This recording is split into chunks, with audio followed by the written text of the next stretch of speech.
About 1 in 6 members of the United Kingdom have got low levels of literacy. That's linked to inequality in all sorts of ways.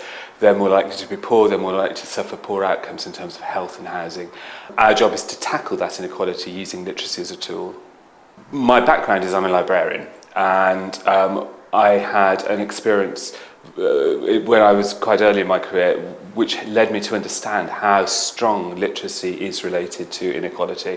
I managed 2 libraries, one where there was very high levels of literacy, one where there was very low levels of literacy. The libraries were next door to each other, only a road separating the libraries. However, they operated with very different communities. The life expectancy varied by 19 years across that road. So it brought home to me at a very early stage in my career that basically, unless we tackled literacy, all sorts of other issues to do with wealth, issues to do with social equality, could never be tackled. So, for me, it's not simply an issue of policy. It's actually an issue. There's a moral imperative behind my organisation.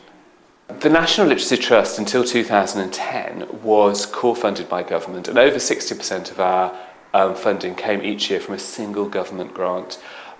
With only 5 weeks warning in 2010, that funding was removed, and we had to look at a very different business model for the organisation. We had done preparatory work for this scenario. I can't pretend it was a complete surprise. However, what we needed to do was really engineer the organisation to make us able to trade, make us to coordinate and develop income streams from corporates, and also allow us to talk to individuals about our cause. So to become fundraising ready for us meant actually a significant shift to our ability to communicate our business case to different funding opportunities. Top tips in terms of fundraising from my experience is, first of all, consider communications as your chief strategy. Your ability to talk effectively and communicate with your potential funders is absolutely essential. So it rests with communications and your communication skills. The National Literacy Trust's income comes primarily from corporates. Our largest streams of income are from businesses. Those businesses basically split into 2 areas. Businesses who see literacy levels as being key to their corporate sustainability. So skill-based companies such as professional service businesses like KPMG or PwC.